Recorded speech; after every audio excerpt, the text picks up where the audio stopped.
দুবার আমরা বছরে কৃষকদের কাছ থেকে সহায়ক মূল্যে ধান ক্রয় করে আসছি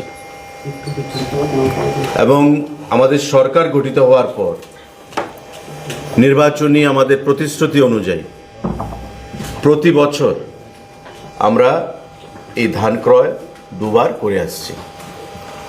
এবারও মরশুমে আমাদের সরকার আমরা সিদ্ধান্ত গ্রহণ করেছি, মাননীয় মুখ্যমন্ত্রী পৌরোহিত্যে আমাদের মিটিং অনুষ্ঠিত হয়েছে এবং এবারকার মরশুমে আমরা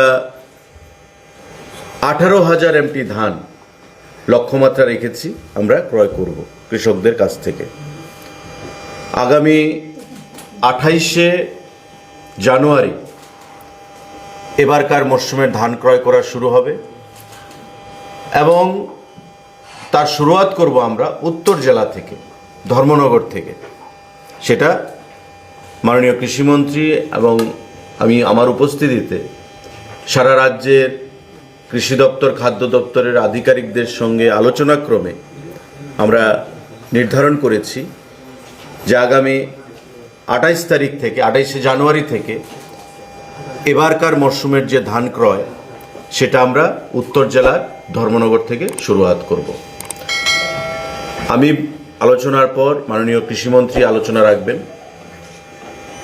এবারকার মরশুমে যেটা ধান আমরা ক্রয় করব, আপনারা জানেন যে 23 টাকা এমএসপি ছিল, সেটা বৃদ্ধি করা হয়েছে 23 টাকা 69 পয়সা এবারকার এমএসপি।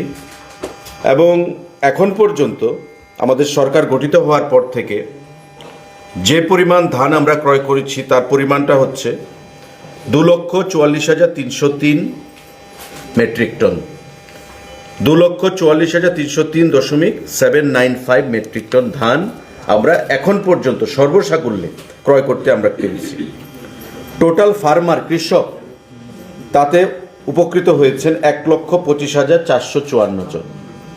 1,25,454 জন কৃষক তাতে উপকৃত হয়েছেন এই ডাইরেক্টলি প্যাডি প্রকিউরমেন্ট থেকে।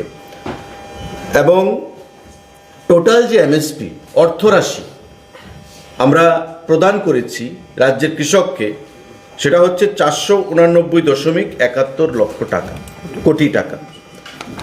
489.71 কোটি, অর্থাৎ 489,71 লক্ষ টাকা আমরা কৃষকদেরকে প্রদান করতে পেরেছি।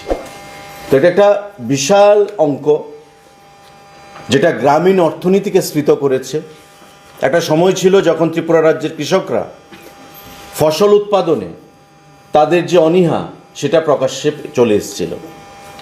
তদানীন্তন সরকার কি বলেছিল যে কেন্দ্রীয় সরকার ধান ক্রয় করছে না। কেন্দ্রীয় সরকার কি বলেছিল যে রাজ্য সরকারকে ধান ক্রয় করতে হবে, কেন্দ্রীয় সরকার টাকাটা রিইনভার্স করবে, ফেরত দেবে, কিন্তু সরকারকে সিদ্ধান্ত নিতে হবে। এ কথা বলে কিন্তু কৃষকদেরকে বিভিন্ন সময়ে ভুল পথে তারা পরিচালিত করেছিল। আমাদের সরকার গঠিত হওয়ার প্রাক্কালে আমাদের প্রাক্তন মুখ্যমন্ত্রী বলেছিলেন, আমাদের দল বলেছিল যে সরকার গঠিত হওয়ার পর প্রথম ক্যাবিনেটে আমরা প্যাডি প্রকিউরমেন্টের সিদ্ধান্ত গ্রহণ করব। এবং প্রথম ক্যাবিনেটে, এখানে মাননীয় বরিষ্ঠ মন্ত্রী রয়েছেন রতনলাল নাথ মহোদয়, প্রথম ক্যাবিনেটে আমাদের এই প্যাডি প্রকিউরমেন্টের সিদ্ধান্ত গ্রহণ করা হয়েছিল এবং তারপর থেকে আমাদের এই প্রকিউরমেন্ট প্রসেস চলছে এবং আমরা আশ্বস্ত করেছি রাজ্যের কৃষক সমাজকে যে যতদিন আমাদের সরকার থাকবে ততদিন আমাদের এই ধান প্রকিউরমেন্ট আমাদের চলতে থাকবে। এবারকার